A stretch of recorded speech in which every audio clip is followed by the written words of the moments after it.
हाँ तो मेरे प्यारे प्यारे भाइयों मानो आप सभी का आज हिंदी का एग्जाम खत्म हो गया और बीते कल मैंने हिंदी का भी गेस्ट क्वेश्चन कराया था जिससे कि काफी मात्रा में क्वेश्चन पूछे गए और मैंने जो क्वेश्चन बताया सिर्फ वही से क्वेश्चन आया।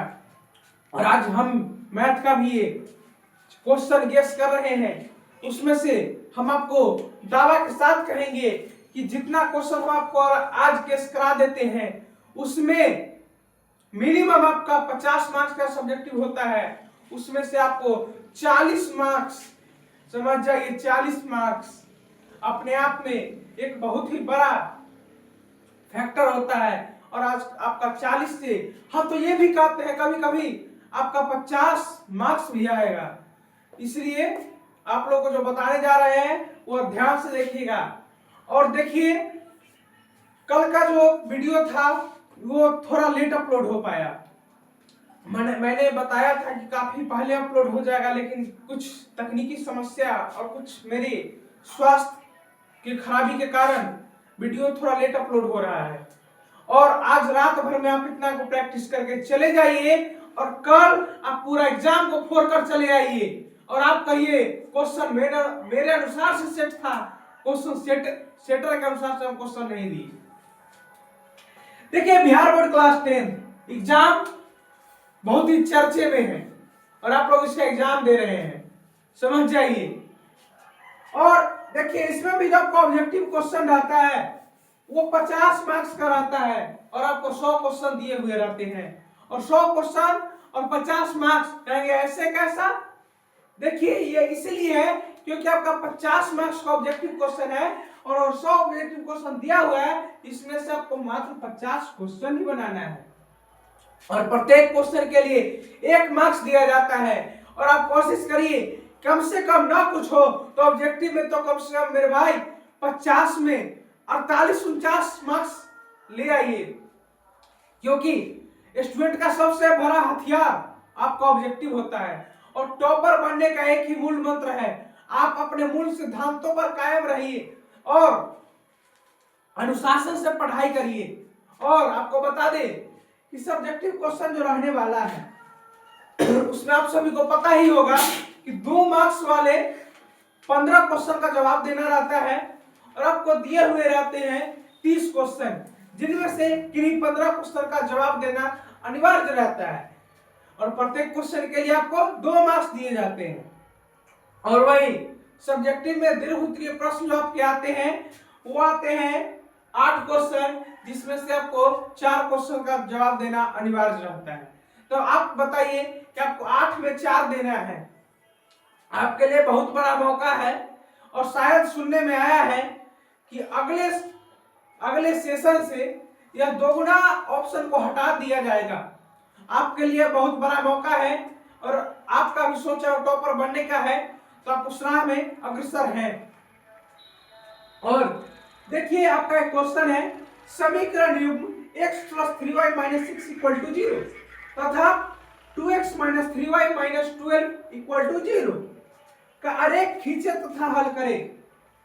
यह आपका ग्राफ से क्वेश्चन है और आपको मालूम होगा कि देखिए मैथ क्वेश्चन है, मैथ का जो क्वेश्चन है वो हम भले ही गेस कर रहे हैं, लेकिन हम आपको एक बात याद दिला दे कि मैथ में कभी भी पूरा क्वेश्चन सेम नहीं लगता है।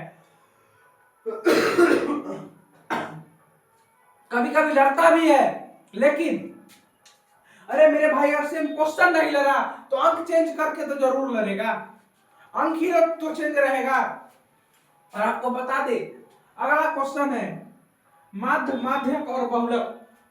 आपके बुक का सबसे इजी क्वेश्चन माध्य, माध्यक और बहुलक, इन तीनों को आप काफी बेहतर तरीके से तैयार कर लीजिए ताकि आपके एग्जाम में 5 मार्क्स दे करके जाएगा ये क्वेश्चन, समझ जाइए। इतना इजी क्वेश्चन होने के बावजूद आपको यहां से 5 मार्क्स दिए जाते हैं। और अगला जो आपका क्वेश्चन है प्रायिकता, प्रोबेबिलिटी, ये भी उसी रेंज का क्वेश्चन है, ना ही हार्ड ना ही इजी, नॉर्मल। तो आप इसमें भी बताइए कि अगर प्रायिकता आपको नहीं आएगा तो आपको क्या आएगा, जो कि कहे तो ना तो ज्यादा हार्ड है और ना ही ज्यादा इजी।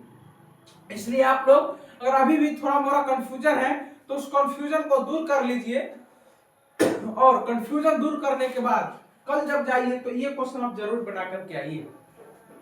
और आपका एक क्वेश्चन है त्रिभुज का क्षेत्रफल, आपको बता दे कि त्रिभुज का क्षेत्रफल भी आपको आएगा और एक छिन्नक का आयतन ये भी निकालना आ सकता है। और त्रिभुज का क्षेत्रफल जो आएगा वो आपको ये लोकल नहीं आएगा, आपको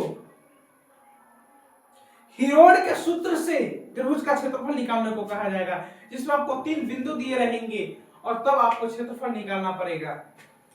और आगे जो आपका क्वेश्चन है दिशा और दूरी, दिशा और दूरी से इंग्लिश में हम लोग कहते हैं हाइट एंड डिस्टेंस। तो हाइट एंड डिस्टेंस से भी एक क्वेश्चन कंफर्म है आपके बिहार बोर्ड के 5 मार्क्स वाले क्वेश्चन में, और कभी कभी 2 मार्क्स वाले क्वेश्चन में भी एक आध क्वेश्चन दे दिए जाते हैं। तो आप काफी बेहतर तरीके से इस क्वेश्चन का तैयारी कर सकते हैं। तो आप सभी के ये कुछ ऐसे क्वेश्चन है जो आप सभी के बोर्ड एग्जाम में 2 मार्क्स में कंफर्म पूछे जाएंगे।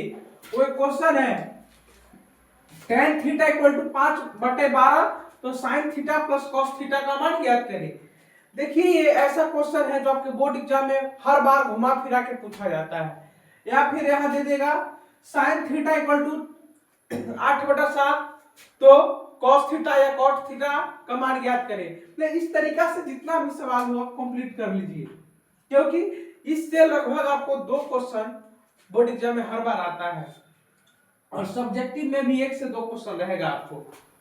और अगला जो क्वेश्चन है 2 संख्याओं का योगफल 50 है, जिसमें से एक संख्या दूसरी संख्या के 7/3 गुनी है, तो दूसरी संख्या ज्ञात करें। इस टाइप का भी एक क्वेश्चन देख लीजिए। और अगला क्वेश्चन है यूक्लिड विभाजन एल्गोरिथ्म का प्रयोग करके मौसा ज्ञात करिए।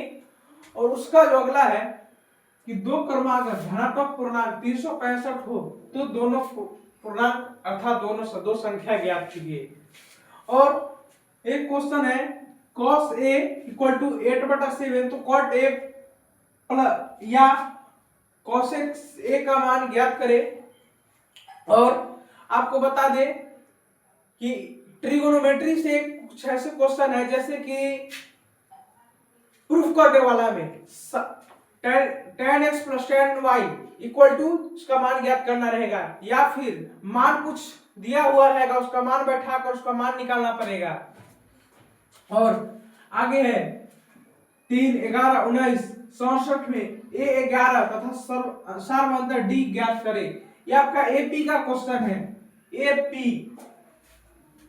और अगला है यदि किसी द्विघात सूत्र का प्रयोग कर समीकरण 2x² - 8x + 1 = 0 के मूल ज्ञात करें। तो ये भी क्वेश्चन आप लोग काफी अच्छे तरीके से समझ गए होंगे।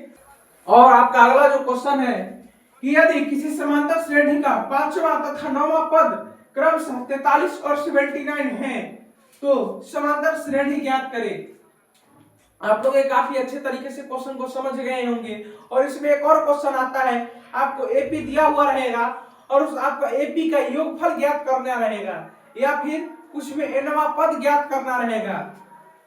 और आपको बता दे कि आपका अगला जो क्वेश्चन आने वाला है घन का क्षेत्रफल ज्ञात करें, या फिर इसका विकर्ण भी ज्ञात करने को बोल सकता है क्षेत्रफल दिया रहे तो।